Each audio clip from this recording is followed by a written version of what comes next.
Hi guys, and welcome to my archery channel. My name is Charles. I've been doing archery for a while, and along the way I've picked up some technical tips that I plan to share with you guys as time goes by. In this first video, I think what I'm going to be trying to do is show you how I tie a D-loop. There are many ways that you can do it. This is only one of them, but I'll also go through the reasons why I do the things the way that I do and why they work for me. Tying a D-loop, in my opinion, is a fundamental skill that every single archer that shoots a compound bow with a release aid really should learn how to do. You never know when you're going to have a problem. Your D-loop could come loose, it could deteriorate over time, and you may be at a shoot, at a competition, out on the hunt, and all of a sudden, you know, you have D-loop failure. If you don't know how to fix it, that could ruin the day for you, the weekend, the hunt, the competition. Could cost you a medal, you never know. So as I go through this video, hopefully you guys can follow along and you'll end up learning how to tie your own D-loops the way that I do.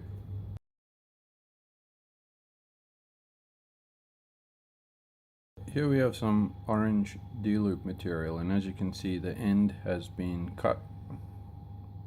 Usually what you see people do when they're doing a D-loop is they'll fray the end like this, and then they'll grab a lighter, they'll burn it and squish it against the side of the lighter like that.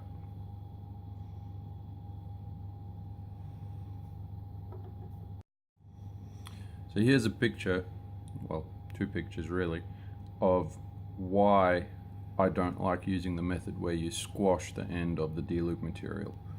So as you can see on this side here, when you squash it, you really are flattening out the nylon on each side, and as that gets thinner, it's obviously going to get weaker, so the chances of this sort of breaking off there and there and potentially pulling through the knot in your D-loop are pretty high.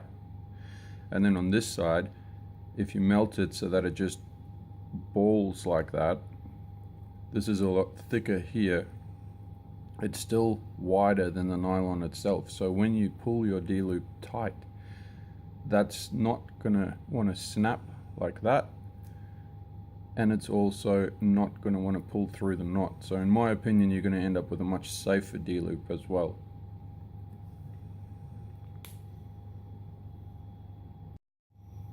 So the better idea would be fray it out a little bit,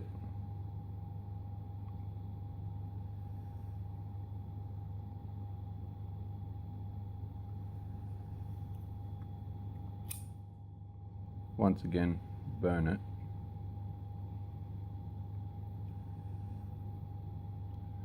and just leave it like that.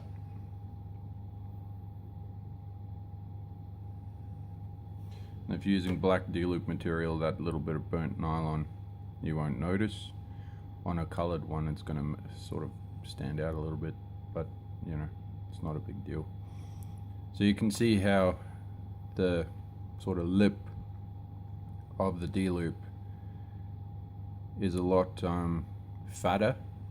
It's still way bigger than what the hole in the knot's going to be when it's tight, so there's no way it's going to pull through the knot.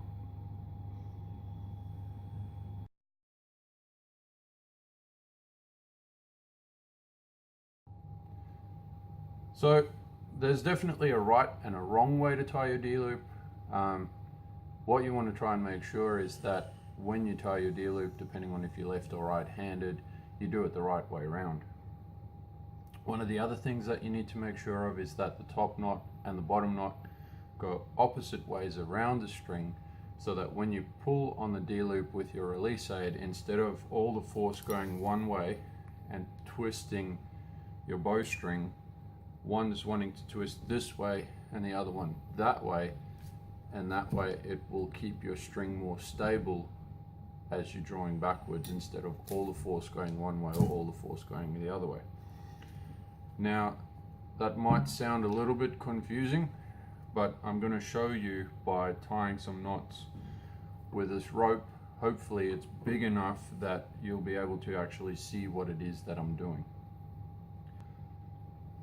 So if you're a right-handed shooter and that's the top of the bow, when you start your D-loop, you take your short end of your D-loop material and you put it on the side of the bow that you stand on, or that you are when you're drawing. The rest of the D-loop material then makes a loop around that short piece, like that. Now what you've done there is created a little sort of hole, and that's where you want the rest of your D-loop material to go through. So that comes back over and up from underneath, through like that. Hopefully you can see what I'm doing. So basically, when you pull it tight, what you've ended up with is a knot that looks kind of like that, with your short piece being at the top and the rest of the D-loop material at the bottom. Now the other thing that is important here, and the reason why we start with that short piece on your side of the bow, is because now this piece that's going to have the tension from the release aid on it is also on your side of the bow, which means it's not going to want to pull the string that way. It's going to want to pull the string that way. And this is what I was saying about the bottom knot needs to be the opposite, so that they pull against each other and not in the same direction. So there's your first D-loop knot.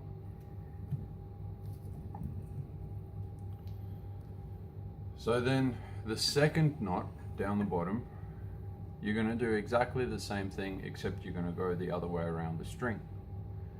So whereas before we started on this side, this time we're going to start on this side. So this guy is going to come across the string to this side and go underneath,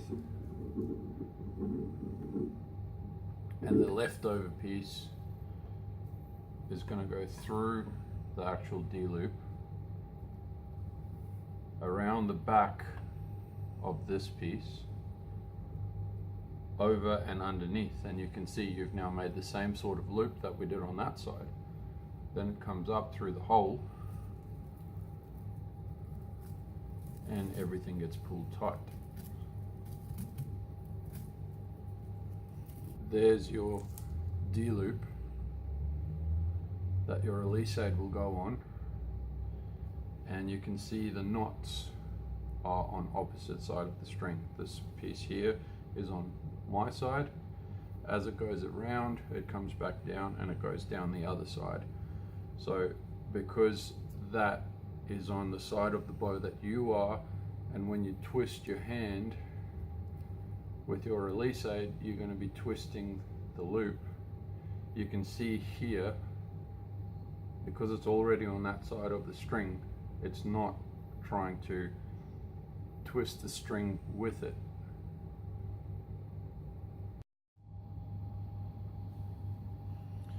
Alright, so just so that you are on the same page, again, that's the bowstring, this side's the top of the bow, and we're pretending we're a right-handed shooter, so when we hold the bow up, we're going to be on that side of the string. So you take the short end of your D-loop material and you have it on the same side of the string as where you stand when you're shooting. You take the rest of your D-loop material, throw it over the top like that, and then it comes back around like that, and then you take the other end of your D-loop material and you put it through that loop that you created when you went around the back of the first short end, at which point you pull it tight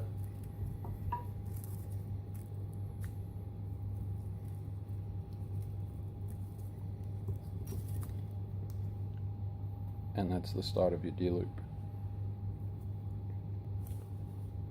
So again, just to help you sort of visualize what's going on, I'll bring the knot around so you can have a look and see what it is that you're doing.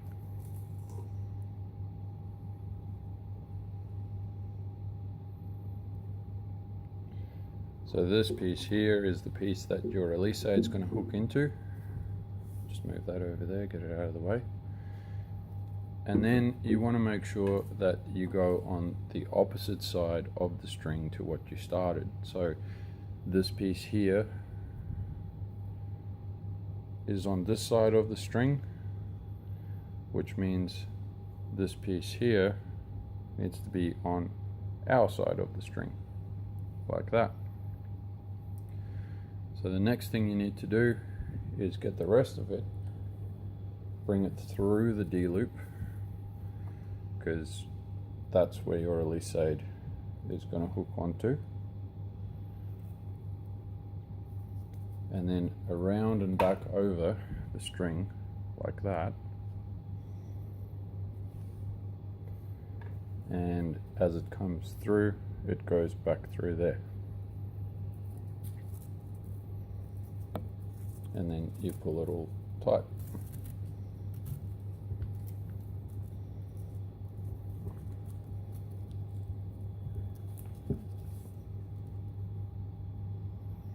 And that would be your D-loop.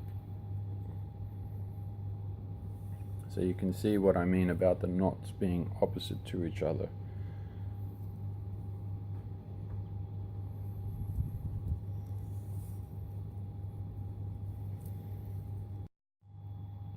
So here is an example of what you don't want to end up with.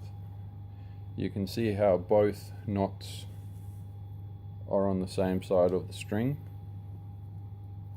The trouble with that is every time you pull on your D-loop, it's going to want to roll the string, and you definitely don't want your string rolling over to one side or the other when you're at full draw or shooting.